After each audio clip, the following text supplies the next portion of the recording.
Théo Rivière, j'ai 31 ans, j'habite à Bruxelles Bruxelles, je t'aime, Bruxelles, je t'aime. et je suis auteur de jeux à temps plein depuis bientôt 5 ans maintenant. En parallèle, j'ai monté une structure qui s'appelle la Team Kaedama avec Antoine Boza, Corentin Lebras et Ludovic Maublanc. On réalise des jeux de commande et on aide les éditeurs qui ont éventuellement besoin d'aide.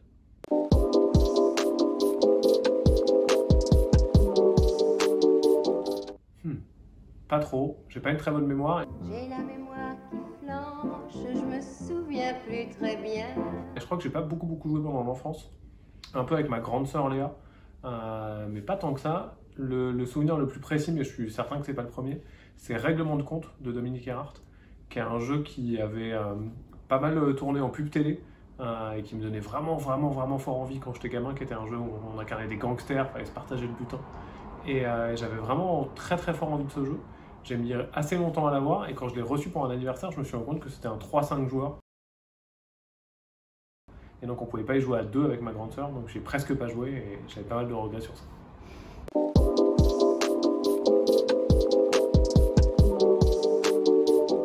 Alors je triche jamais, ça c'est très important. Si je dois définir mon profil de joueur, je suis à la fois un joueur plutôt curieux, c'est-à-dire que j'aime bien jouer à tout type de jeu. Je m'éclate tout autant à jouer à des gros jeux compliqués qu'à jouer à des petits jeux d'ambiance, que jouer à des party games, que vraiment je m'amuse qu'à des jeux pour enfants. Vraiment j'ai tendance à m'amuser sur tout type de jeu. Je suis pas un très bon joueur je pense parce que je suis pas un joueur très concentré. Je suis pas le meilleur en concentration et donc je déconnecte assez vite d'un jeu. Et donc j'ai tendance à pas être le plus fort. Je joue pour gagner néanmoins, sans mettre une pression forte à mes adversaires, mais j'essaye de jouer le beau jeu et d'arriver à amener une bonne ambiance sur la table. Ouais, non, je pense que je peux me définir comme ça. Je suis à la fois un explorateur très curieux et à la fois j'essaye d'être un bon partenaire de jeu au global.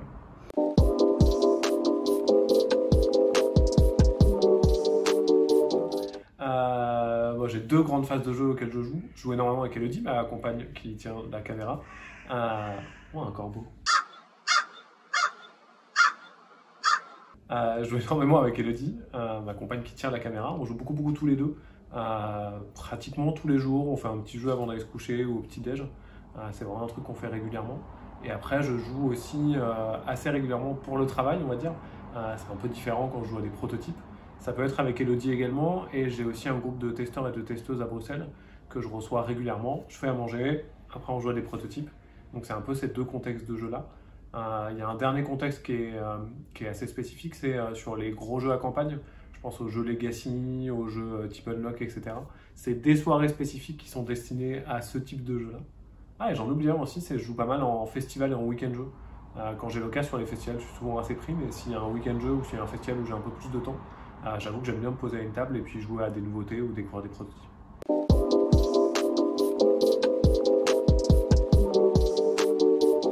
Il y en a plein, j'ai un plaisir à jouer à plein de trucs, mais si j'essaie de regarder dans le fond de mon âme et de mon cœur pour de vrai, je suis quand même un amateur de jeux de cartes à combo, des trucs où on fait du boui-boui, où j'achète une carte qui me permet de faire un truc, qui me permet de faire un truc, qui me permet de faire un truc, qui me permet de faire des points.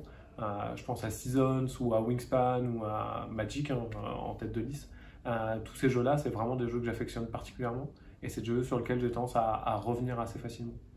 Autrement, les jeux auxquels je joue le plus et auxquels je prends également le plus de plaisir, c'est les petits jeux. Pas forcément dans le sens petit, dans le sens des expériences de jeu qui ne sont pas extrêmement impactantes, pas forcément très impliquantes. Également des jeux qui ne sont pas très longs. Je pense à toute la vague de Roll and Write où dernièrement on a beaucoup joué à Fantasy Realms de Bruce Glasgow.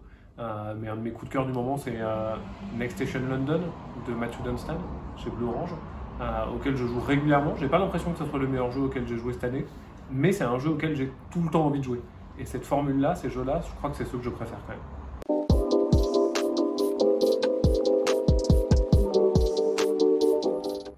C'est pas une question facile. Qu'est-ce que j'aime dans le jeu? J'aime les gens, je crois, avant tout. De passer des moments agréables avec des gens que j'aime bien ou des gens que je découvre. Et donc vraiment de partager ce moment. Et j'aime le côté bulle ludique, où quand on s'installe autour d'un jeu et qu'on va se poser, c'est des moments où je pense plus à rien du tout, j'ai plus à réfléchir à mon travail, aux trucs que je dois faire, à la vaisselle que je dois faire, à tout ça. Je suis vraiment immergé dans un truc pendant un temps de jeu. Et pendant ce temps de jeu, il n'y a que ça qui compte et je suis vraiment dans cet espace-là. Et ce moment de déconnexion, en plus quand il est partagé avec d'autres personnes que j'aime, c'est vraiment un moment que j'apprécie énormément.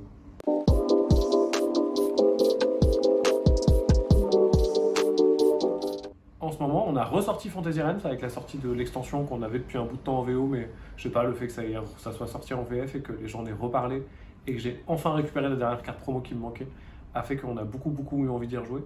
Dans les belles découvertes, on a pas mal joué au Charlatan de Bell-Castle de Wolfgang Warsteschmidt, mais la version pour enfants, le Grand Prix de Bell-Castle, qui malgré le fait que ce soit un jeu pour enfants, que je trouve absolument formidable. Formidable!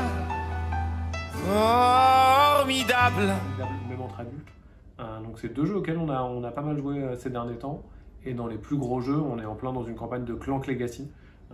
Ça fait longtemps qu'on n'a pas réussi à se retrouver parce que réussir à réunir 4 adultes en été, c'est un peu complexe, mais j'ai hâte de faire la prochaine partie.